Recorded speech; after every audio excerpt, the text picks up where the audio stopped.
Yes, bienvenue à tous. Mon nom est Maxime Desormeaux et c'est moi qui ai la joie d'apporter le message ce matin. Je suis le pasteur ici à l'église Le Portail de Terrebonne, la plus belle église en ville. Constituée de gens merveilleux. Un plaisir pour moi de vous accueillir. Un plaisir aussi d'accueillir les gens qui nous suivent en ligne ce matin. Vous savez, pour les 3 prochains dimanches et plus celui-ci, nos messages vont être aussi disponibles en ligne sur notre plateforme de l'Église Le Portail YouTube. Donc, vous pouvez réécouter le message, vous pouvez nous suivre. Si vous avez loupé un message durant les vacances, vous allez pouvoir être là. Moi, la semaine prochaine, c'est moi qui apporte le message encore une fois. Et honnêtement, j'ai vraiment hâte à la semaine prochaine. Ça va être bon aussi aujourd'hui, je pense. Mais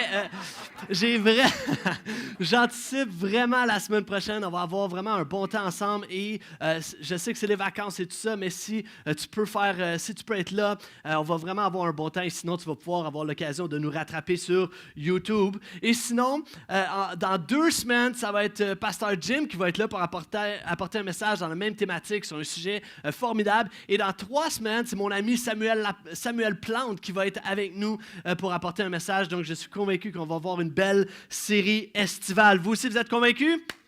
Yes. Je ne sais pas si ça vous est déjà arrivé de vous retrouver dans un genre de petit groupe avec des gens, des croyants, et de commencer à partager un peu sur vos défis personnels que vous vivez. Et là, ça arrive, et là, les gens commencent à partager leurs requêtes de prière, leurs défis quotidiens, tout ça, et ce qu'ils vivent, et ce qu'ils aimeraient qu'on prie pour eux. Et là, ils partagent. Puis là, il y a quelqu'un qui partage, qui vit toutes sortes de défis, vit un désert spirituel, un autre qui parle qui a perdu sa job, un autre qui parle de son enfant qui est malade, un autre qui parle de sa relation qui est brisée. Et là, ça arrive à toi, puis il y a comme une pression un peu d'avoir une bonne requête. Puis toi, tout ce que tu trouves à trouver, c'est comme « j'aimerais qu'on prie pour mon chat, je sais pas. Il s'est fait dégriffer cette semaine, ça a l'air d'être faire... » C'est ça. Et tu essaies de trouver une requête, mais honnêtement, tu n'en as pas. Et on réussit toujours à trouver des belles requêtes légitimes et tout ça, c'est merveilleux. Mais des fois, ça va juste bien. Ça arrive-tu des fois que ça va bien? Souvent, ça va bien. Des fois, ça arrive bien. Et dernièrement, je me retrouvais dans mon petit groupe avec des gens que je mentor ici au Portail à Terrebonne. Et on partageait justement sur nos défis personnels, nos défis ministériels. On échange, on partage, puis ça arrive à mon tour. Puis effectivement, j'étais dans cette situation-là où j'étais forcé de dire « ça va bien? Hey, ça va bien? Ça va bien, le travail, ça va bien, les enfants. Bon, j'ai des jeunes enfants, c'est un défi, c'est de l'éducation, c'est beaucoup de choses qui prennent place, mais honnêtement, ça va bien. Avec mon épouse, ça va bien. Chérie, ça va bien? Juste au cas où. Tout va bien, tu sais. Et l'Église, ça va bien. L'Église, ça va très bien à Terrebonne. Je veux dire, je me suis arrêté au début de l'été pour écrire un courriel aux leaders de notre Église pour arrêter et regarder qu'est-ce qu'on avait la dernière année, au travers quoi on avait passé au travers. Et je réalisais qu'on a d'abord acquis un local contre toute attente. Amen. On est ici, on se retrouve, alors qu'auparavant, on était au cinéma Guzzo, et on retrouve un local, un chez nous, contre toute attente. On développe des leaders, il y a des visiteurs à chaque semaine. Si tu es ici pour l'une des premières fois, tu n'es pas tout seul. À chaque semaine, il y a des visiteurs qui viennent, des curieux, des gens qui veulent entendre, des gens qui se posent des questions et qui viennent au portail. Nos assistances ont grandi de 23% comparativement à l'année dernière. C'est énorme ce qui prend place. Il y a des nouveaux bénévoles à chaque mois, il y a des nouveaux bénévoles qui s'ajoutent aux équipes. On a vécu des baptêmes. Il y a des chrétiens matures qui continuent à découvrir des facettes de Jésus. C'est merveilleux. On a instauré une soirée d'études bibliques. Notre groupe d'ados se développe. On a un nouveau leader des ados qui fait un job extraordinaire. Les locaux pour Clic sont incroyables. Nos enfants, ils vivent des moments incroyables. C'est génial. Même que nos locaux commencent à être un petit peu pleins. Il faut trouver des solutions. On est là-dedans. C'est incroyable ce qui prend place. Il y a un sens de communauté qui grandit. Et oui, je sais qu'il y a plein d'autres choses à faire. Il y a plein d'autres choses à améliorer. Dans la prochaine année, on veut travailler sur nos petits groupes, la formule des petits groupes. On veut amener des gens à vraiment connecter entre eux, à s'aimer les uns les autres en petits groupes. On veut devenir plus responsables financièrement. Il y a plein de choses qu'on veut faire dans la prochaine année. Mais ça va bien. Puis je ne suis pas gêné de le dire, et je ne crois pas que c'est de l'orgueil mal placé de le dire parce que je suis convaincu que tout n'est que grâce, fidélité et bonté de Dieu. Je crois aussi que nous récoltons présentement ce que l'on a semé, comme la Bible dit. Nous récoltons ce qu'on a semé avec larmes et sueur. très peu de gens le savent, mais l'année dernière, au courant de l'été l'année dernière, à un moment donné, je me retrouve face à un homme qui a une certaine notoriété et qui s'est permis de nous dire que nous n'avions plus le droit de se réunir où on était auparavant. Et là, tout à coup, c'est comme, voyons donc, c'est vrai ça? Et là, il faut aller poser des questions, il faut s'assurer, il faut regarder toutes nos affaires, savoir qu'on a les permissions et tout ça. Et finalement, on était tous corrects. Mais imagine-toi juste que pendant un 24-48 heures, on s'est fait dire, l'église Le Portail de Terrebonne ferme. Après 4 ans d'existence, ça ferme. On ne se réunit plus. Je peux-tu vous dire que votre leadership a pleuré? Je peux-tu vous dire que votre leadership, les gens, moi-même, j'ai eu de la difficulté à passer au travers de ça. Seigneur, est-ce que vraiment on a implanté, puis 4 ans plus tard, on va fermer? C'est-tu vraiment ça le plan? C'est-tu vraiment ça l'idée? On a semé avec larmes et sueur parfois, puis aujourd'hui, on récolte les fruits et on veut continuer de travailler, mais on s'arrête pour dire « ça va bien ». Ça va bien. On s'arrête et je crois qu'on doit s'arrêter et de faire confiance en Dieu, même dans les saisons plus difficiles, qu'il nous a appelés pour accomplir cette mission ici, celle de faire découvrir Jésus et la bonne nouvelle de Jésus dans notre région. Mais on peut s'arrêter et nous voulons s'arrêter pour dire « ça va bien, merci ». Ça va bien. Alors, je ne sais pas si dans ta vie personnelle, actuellement, tu te présentes ici ce matin et peut-être que ça va tout croche. Et reste ici, OK?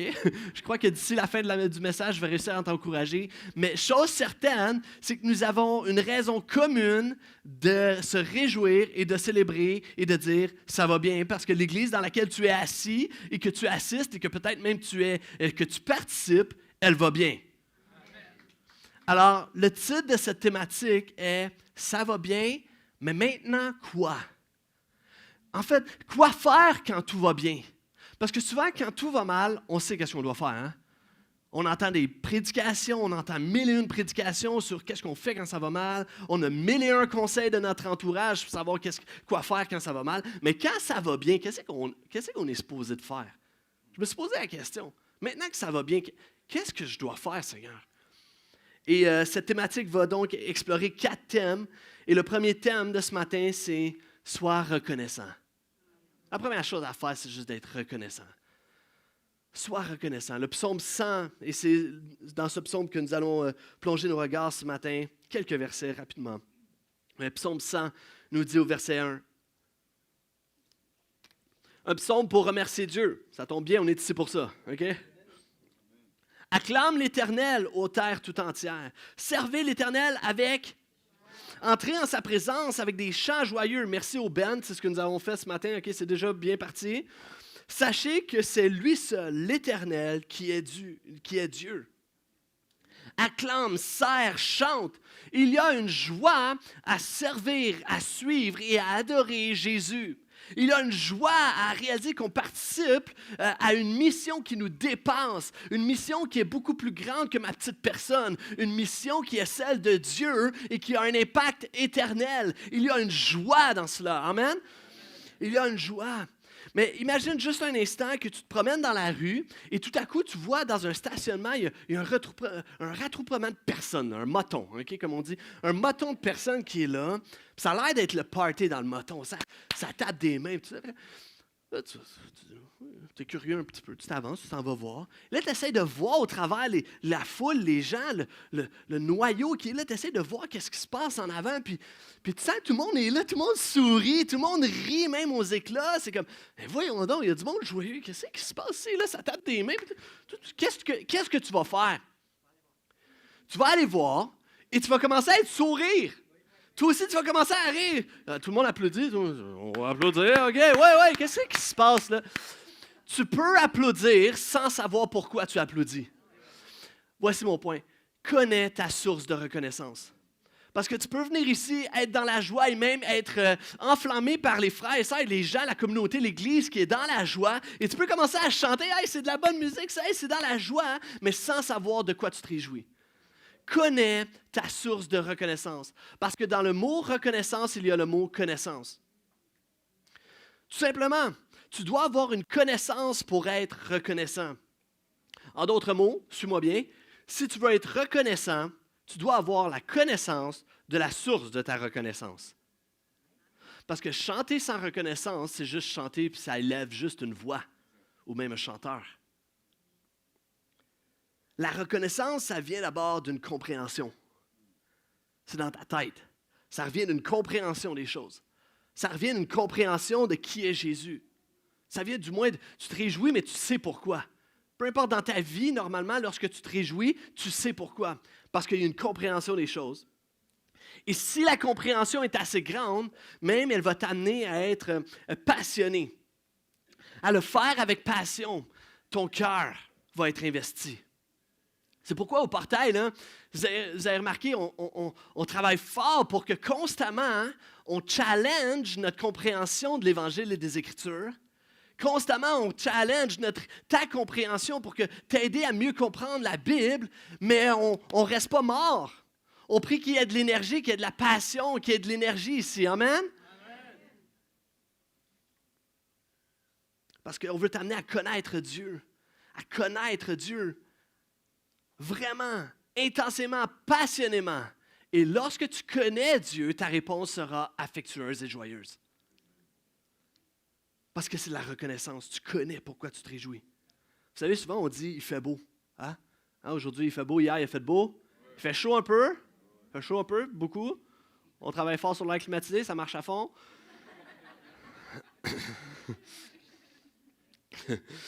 Il fait beau. Mais vous savez, quand on dit « il fait beau », il fait chaud, initialement, la source et la raison pour laquelle il fait beau, c'est parce qu'il y a un soleil, puis qu'il n'y a pas de nuages. Mais souvent, on dit « il fait beau », mais on oublie c'est quoi la source. Et dans nos vies, souvent, on peut dire « ah, ça va bien », mais on oublie la source. S'il y a des bénédictions aujourd'hui qui sont sur toi, s'il y a une bénédiction aujourd'hui sur notre Église, c'est que Dieu a pourvu, Dieu a créé, Dieu a initié. Il est le soleil de ma vie. Il y a une source. Et je ne veux pas juste être reconnaissant envers la vie. Souvent, on est reconnaissant. Je suis reconnaissant envers la vie. La vie est bonne pour moi. Mais Dieu est le créateur de toutes choses. Dieu est le créateur de ta vie. Dieu est l'initiateur de toutes choses. Il est la source de tout ce qui est bon. Jacques va nous dire, tout cadeau de valeur, tout don parfait nous vient d'en haut, du Père qui est toute lumière et en qui il n'y a ni changement, ni ombre due à des variations. Tout vient de lui.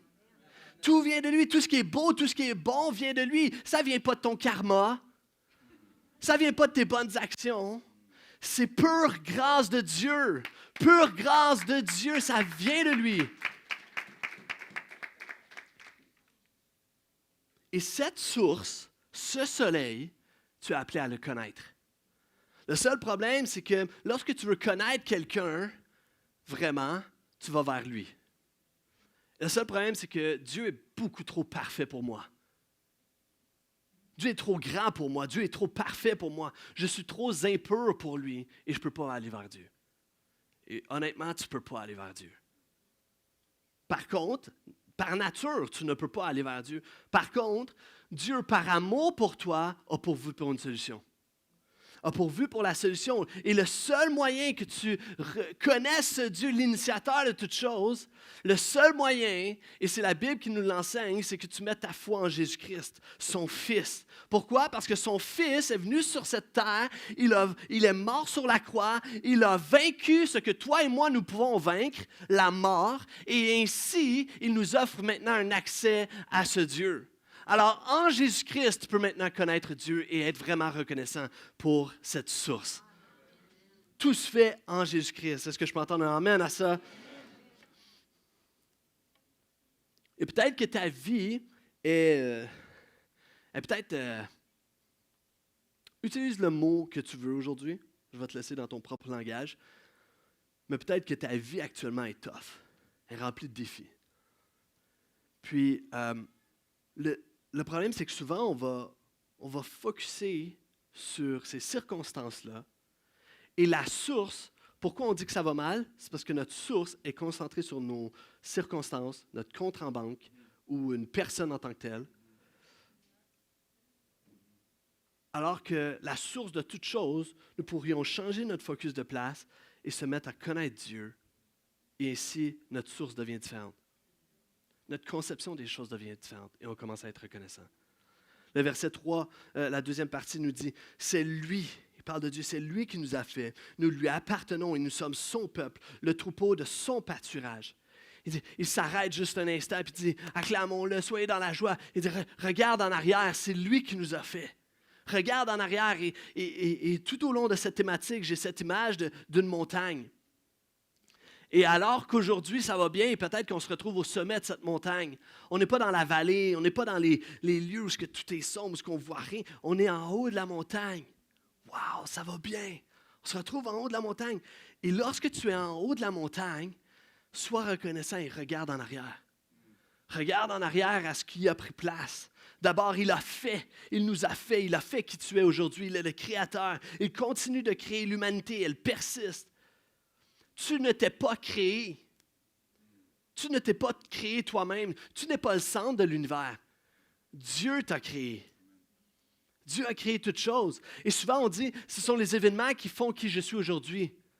Oui, mais encore une fois, Dieu est derrière toutes choses. Il t'a donné la capacité, la force et la grâce de passer au travers de ces événements-là. Et je crois que lorsqu'on regarde en arrière, on doit se rappeler de où on vient et on doit se rappeler la grâce et la force et la persistance que Dieu nous a donnée pour passer au travers des vallées.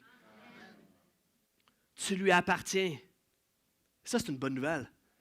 Les gens vont dire, ah non, moi, j'appartiens pas, non. Moi, j'appartiens pas à un Dieu. Je suis libre. J'appartiens à personne. Je suis moi-même, ma propre personne. Je suis libre. Bon, tu n'es pas vraiment libre parce que nous sommes tous esclaves de notre nature. Tu es tous esclaves, nous sommes tous esclaves du péché et de la mort. Alors tu n'es pas libre. Au bout de la ligne, tu n'es même pas libre de ta mort. Chose certaine, alors tu n'es pas un super-héros, tu n'es pas un super puissant. Mais cela dit, Jésus-Christ nous libère. Et c'est pourquoi c'est une bonne nouvelle. Parce que celui à qui j'appartiens a promis, a juré par son Fils qu'il a été sacrifié à la croix. Il a juré de nous libérer du péché et de Satan, ainsi de la maladie et de la tristesse pour toujours. Nous sommes libres. Nous sommes libres en Jésus. Et alors c'est pourquoi c'est une joie d'appartenir à ce Dieu. Parce qu'il m'a donné la liberté. Tu lui appartiens. Il t'a sauvé. Ça, c'est une source de joie.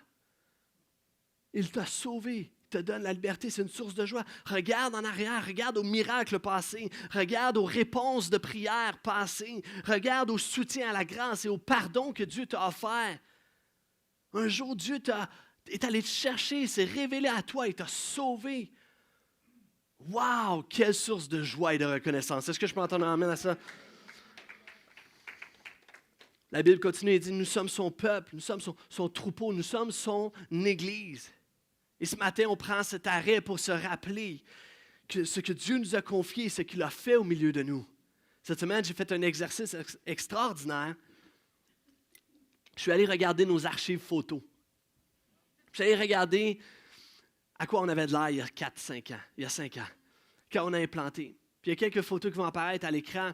Et juste de s'arrêter, de se rappeler, lorsqu'on a implanté l'église à Terrebonne, à l'île des Moulins, ça c'était un fourneau à l'étage sur l'île des Moulins. Si tu penses qu'il fait chaud aujourd'hui, tu n'as rien vécu, OK? Je disais, ça, c'était un fourneau, on peut passer les prochaines. Plein de choses qui ont pris place. On a déménagé au cinéma, il y a eu toutes sortes de choses qui ont pris place. Il y a eu des consécrations, il y a eu des baptêmes, des gens ont donné leur vie à Jésus. Des leaders se sont joints à nous, il y a des gens merveilleux qui ont passé par les eaux du baptême. Wow! Plein de choses qui ont pris place. On est reconnaissant pour les gens, on est reconnaissant pour les histoires, pour toutes les transformations qu'on a été témoins. On est reconnaissant. On dit merci à Dieu. Merci à Jésus pour son œuvre qu'il a fait au milieu de nous. Amen. Et vous savez, le texte dit, nous sommes son peuple. Et au verset 1, ça disait « Acclamez-le, ô toute la terre entière ». Et en fait, ce qu'on voit, c'est que le peuple est en train de chanter à la terre entière. Il est en train de chanter out loud à tout le monde entende. Je crois que nous sommes appelés à ce que notre entourage entende ta reconnaissance. Ce n'est pas juste une petite reconnaissance interne. Merci Jésus. Merci Jésus pour mon Église. Mais c'est une reconnaissance qui explose, une reconnaissance que les gens, acclamez-le, terre entière. Une reconnaissance que tout le monde entend. Tu es appelé à être quelqu'un qui de sa bouche sort constamment la reconnaissance, qui est prête à dire merci pour aujourd'hui. Tu n'es pas appelé à être juste un chialeux. Tu es appelé à être quelqu'un qui dit constamment merci pour aujourd'hui. Est-ce que je peux entendre un vrai amen à ça? Le verset 4 nous dit, entrez dans ses portiques avec reconnaissance. Entrez dans ses parvis en chantant ses louanges. Dis merci pour aujourd'hui. Dis merci pour aujourd'hui. Dis merci à la personne à côté de toi. Dis-lui merci d'être là ce matin. Merci. Merci pour la communauté. Merci pour l'Église. Merci pour tes bénédictions quotidiennes. Dis merci pour tes bénédictions quotidiennes, pour ton souffle, pour ton corps, parce que tu passes tellement de temps à le critiquer. Dis merci une fois de temps en temps pour ce corps que Dieu t'a donné.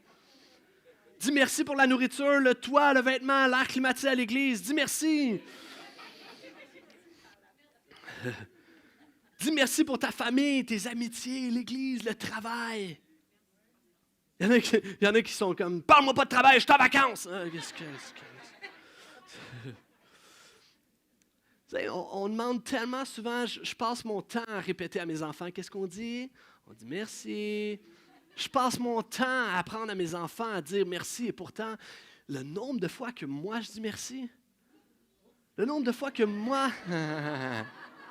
Trop cute. Faut dire merci. Et le nombre de fois que moi, je dis merci à notre Père, c'est si peu. On passe notre temps à le répéter à nos enfants, mais nous-mêmes, en tant qu'enfants de Dieu, on est incapables et on le passe, on oublie trop souvent de dire merci à notre Père. À notre Père céleste. Mais si ce matin, je te disais qu'il y a un moyen, il y a une façon, dans ta vie, une chose qui réduit ta pression, qui va t'offrir un meilleur sommeil la nuit, qui va même te donner une plus grande intimité avec ton époux et ton épouse. Oh, j'ai de l'attention. Qui va faire en sorte que tu t'inquiètes moins dans la vie. Tu serais prêt à dépenser pour cette pilule-là, right? Mais la Bible nous dit, c'est simplement d'être reconnaissant. Commence à être reconnaissant pour ton époux, ton épouse. Commence à lui dire merci. Commence à verbaliser, à être reconnaissant autour de toi.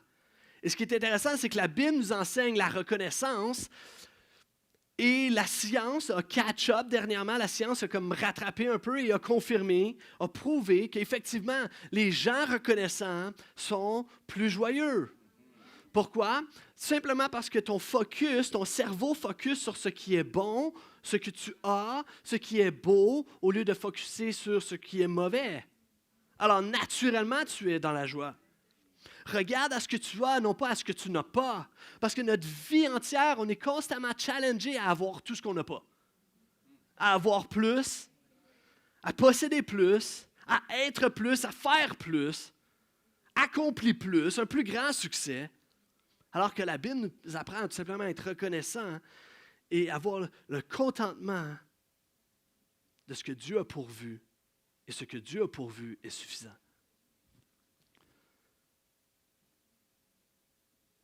C'est ce qu'on appelle la reconnaissance ou même la gratitude. Mais encore une fois, dans la gratitude, il y a le mot attitude. C'est pas juste... nous devons avoir une attitude de reconnaissance. Je prie que les croyants et les chrétiens de notre Église au Québec soient des gens reconnaissants. Des gens qui ont une attitude de reconnaissance. C'est pas juste des gens qui disent merci à l'Action de grâce, au Thanksgiving. Cette journée-là, on dit merci. Et qu'on dit merci. On oblige tout le monde à dire merci pour tout. Mais le croyant est challengé, est défié à avoir une attitude de reconnaissance. Et vous savez à quoi ça ressemble dernière fois? Je demandais à mon ami d'allumer le piano. Ah, je suis un grand pianiste, vous allez voir. C'est pas vrai. Vous savez, quand on dit merci, souvent ça ressemble à ça. Merci. On dit merci. Aujourd'hui, là, vous allez sortir et vous allez avoir cette tendance à dire merci. Merci. Et demain, peut-être, ça va perdurer. Tu vas dire merci. Et tranquillement, ça va s'estomper, puis tu vas dire merci. Mais nous sommes appelés, regarde bien ça, à tout simplement dire merci.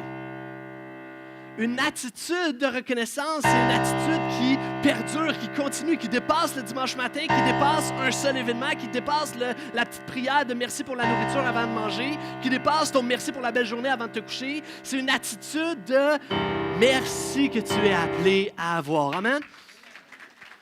Qui continue, qui est perpétuel, qui reste dans nos cœurs.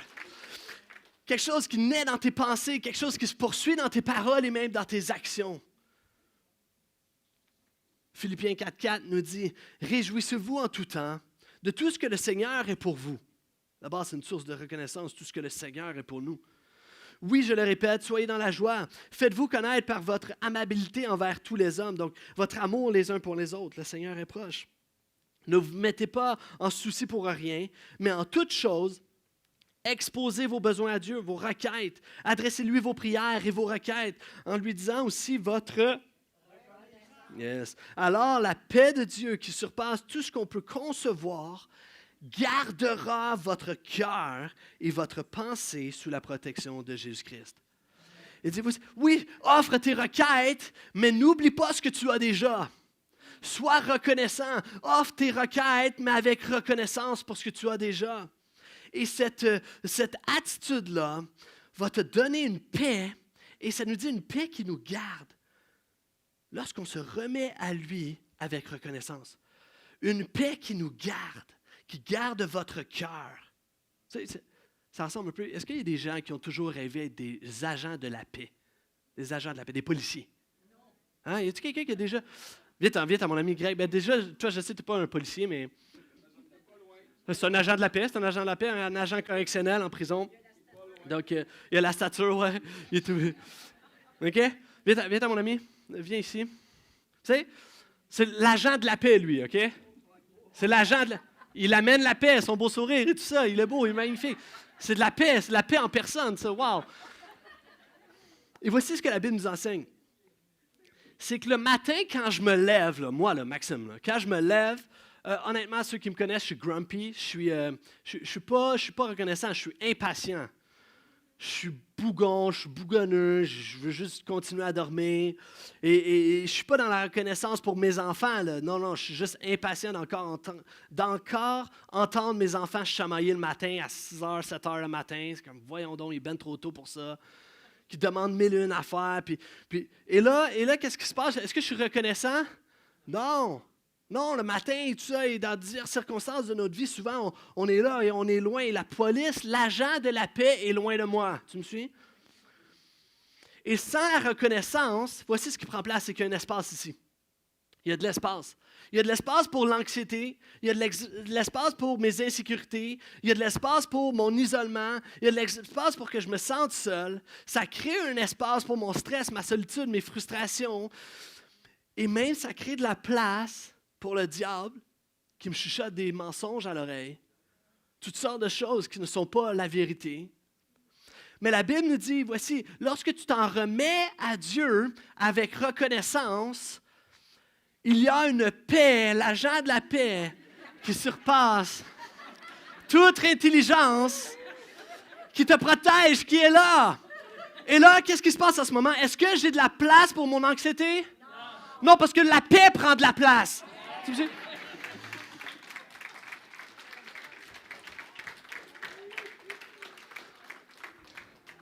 La paix me garde mon cœur. La paix garde mon isolement et éloigne mon isolement. Maintenant, il y a une paix qui réchauffe mon cœur, qui surpasse toute intelligence et qui fait en sorte que je peux me placer tel un enfant de Dieu en Jésus-Christ dans toute sa grande liberté qu'il nous offre. Amen. Et ce matin, en tant qu'Église, nous voulons aussi être reconnaissants. Nous voulons justement être reconnaissants aujourd'hui. Nous ne voulons pas laisser de l'espace au diable. Nous ne voulons pas laisser de l'espace à la critique, au mensonge ou à l'orgueil au milieu de nous. En tant qu'Église même, nous voulons avoir une attitude de reconnaissance qui garde nos cœurs, qui protège ces murs de toute division, qui est là au milieu de nous, qui apporte une paix. Alors on est reconnaissant. On est reconnaissant envers Dieu. Ce matin, je suis reconnaissant envers l'Église Le Portail. Je suis reconnaissant envers notre pasteur Gaétan Brassard qui lead l'Église Le Portail. Vous savez, l'Église Le Portail est une église, mais en plusieurs lieux. Ici, on est à Terrebonne, il y a une église à Laval et une à Saint-Eustache et une autre où Dieu va vouloir qu'on en implante d'autres. Alors, on est reconnaissant pour le leadership. On est reconnaissant. Ce matin, je suis reconnaissant personnellement pour les gens qui se sont même investis dans ma vie personnelle. Pasteur Gaétan, un mentor, mais aussi pour Pasteur Mathieu Moreau qui m'a inspiré à être dans le ministère. Et le premier homme qui m'a donné le désir d'être, ou l'idée même d'être pasteur, c'est Pasteur Laurent Fabrègue. Et ce matin, il nous fait la joie d'être en visite ici ce matin avec sa famille. Je veux juste qu'on l'accueille. Merci d'être là. On est reconnaissant. Je suis reconnaissant. L'Église est reconnaissante et garde cette attitude-là. On est reconnaissant envers notre CA, notre comité d'administration, des gens qui sont votés. Et il y a Sophia et Jean-Luc qui représentent Terrebonne sur ce CA. On est reconnaissant pour chaque membre. On est reconnaissant pour chaque leader. Je pense à Sarah, Jim, Edlin, Grégory qui s'occupe de l'accueil. Il y a Karen qui s'occupe de tout le département clic. Il y a Sylvain qui s'occupe de la musique. Il y a Andrew qui s'occupe de la technique à l'arrière et qui filme présentement. Il y a Simon Pierre qui est avec nos ados en ce moment. Tous les leaders de petits groupes, tous les gens qui s'investissent. On est reconnaissant pour tous les donateurs, tous les bénévoles. On dit merci. On veut implorer dans notre ADN, dans notre culture, une attitude de reconnaissance. Une culture de reconnaissance qui dit merci Seigneur, qui ce matin va aller chercher ses enfants, puis qui vont dire merci aux moniteurs. Comment ça a été? Hey, merci, j'apprécie. Et là, tous les moniteurs vont se demander comment ça, le monde est si reconnaissant ce matin. Hein? On est reconnaissant. On ne veut pas juste critiquer pour la technique, on dit merci pour le son. On ne veut pas juste dire critiquer, le café me semble il est trop fort un matin. On dit merci pour le café. Il est bon le café en plus. Il est bien fait toujours. Je veux être reconnu pour un homme qui sait dire merci aujourd'hui. Amen. Et le texte continue en disant, rendez-lui hommage, louez-le pour ce qu'il est. D'autres mots, célébrez-le. Alors que être reconnaissant et reconnaissante, c'est regarder, connaître la source de notre reconnaissance. C'est de regarder en arrière, c'est de dire merci aujourd'hui et c'est d'apprendre à célébrer dans le futur. Célébrer les victoires. Constamment, année après année, nous devons apprendre à célébrer les victoires. Parce que notre vie, souvent, on est trop task-oriented, on est axé sur la tâche, axé sur ce qu'il y a présentement, immédiatement devant nous, tout ce qui doit être fait. On est super occupé, mais on veut célébrer les victoires. Vous savez, il y a quelques années, la NFL, donc le football, était reconnue pour que lorsqu'il y avait un touchdown, les joueurs faisaient des festivités incroyables. Des célébrations incroyables. C'était incroyable. On avait hâte que les joueurs fassent un touchdown juste pour voir qu'est-ce qui allait nous sortir de son chapeau. Des célébrations tellement créatives, même qu'à un moment donné, un joueur fait son touchdown, s'en va voir une fan, une spectatrice dans le public, se met à genoux, sort une bague de son bas et la demande en mariage. Je veux dire, les joueurs allaient, ils faisaient toutes sortes de choses. Et à un moment donné, la NFL, c'était tellement rendu, ça débordait un peu. Et la NFL a dû mettre des restrictions pour arrêter les joueurs de faire de si grandes célébrations. J'aimerais te dire, à l'Église Le Portail, nous n'allons jamais t'arrêter de célébrer, OK? Tu peux faire n'importe quelle célébration. Ouais.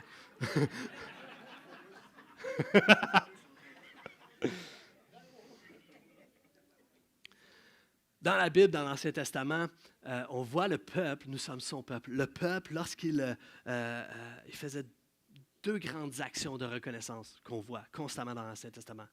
Deux grandes actions de reconnaissance. D'abord, il y avait des célébrations, il y avait des fêtes. Si tu lis ta Bible dans l'Ancien Testament, tu vas réaliser qu'il y a une fête des moissons, une fête des tentes, il y a une fête de tout. Il y a une fête de tout. Des tentes, en passant, ce n'est pas de les matantes, OK? Il y a des matantes qui sont là dans la salle. Ah oui, j'aimerais ça, cette fête-là. Non.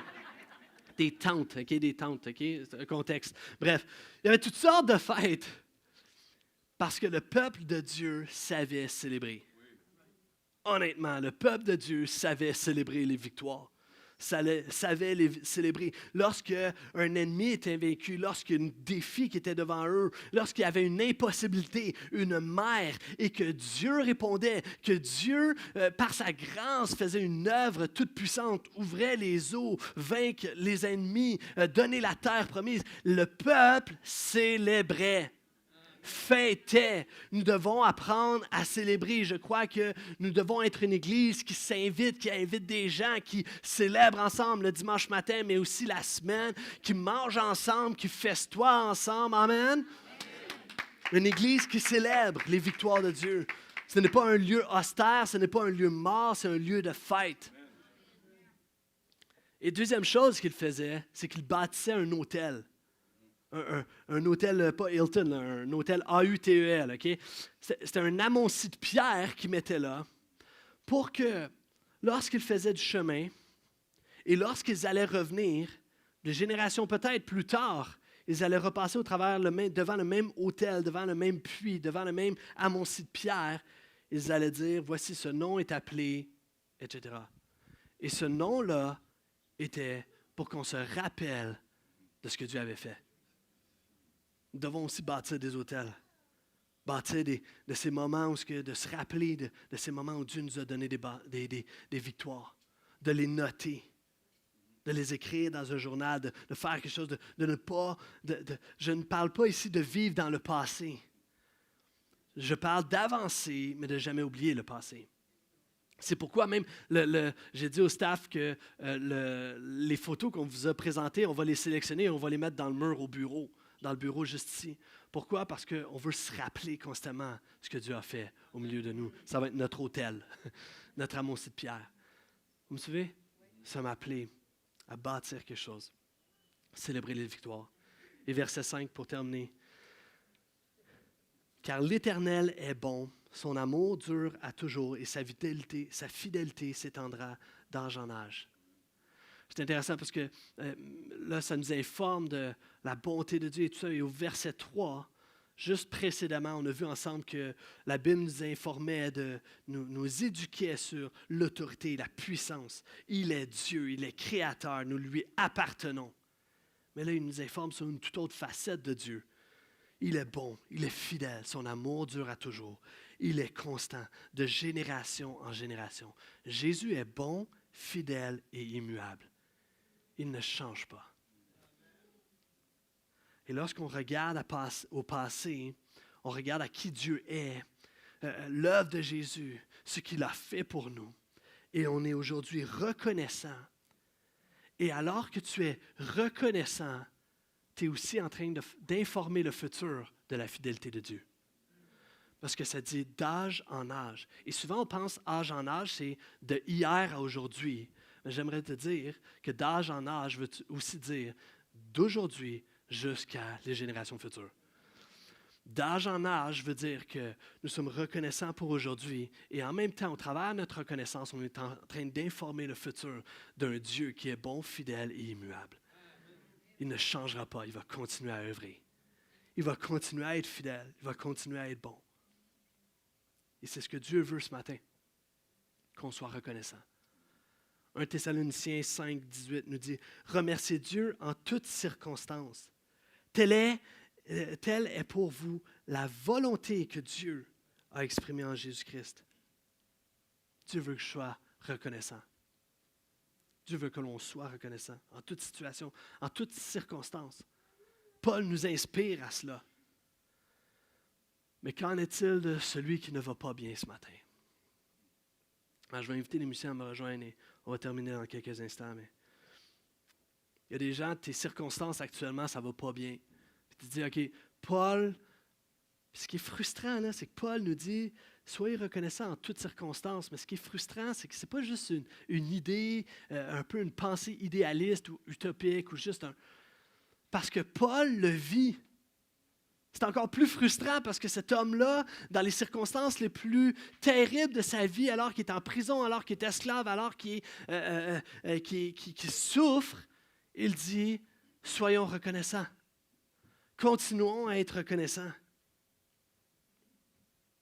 Alors ce matin, tu es ici et tu te dis, OK, mais je fais quoi avec ma séparation? Je fais quoi avec mon couple qui s'écroule? Je fais quoi avec mes enfants qui se rebellent? Je fais quoi avec mon incapacité à me trouver une nouvelle job?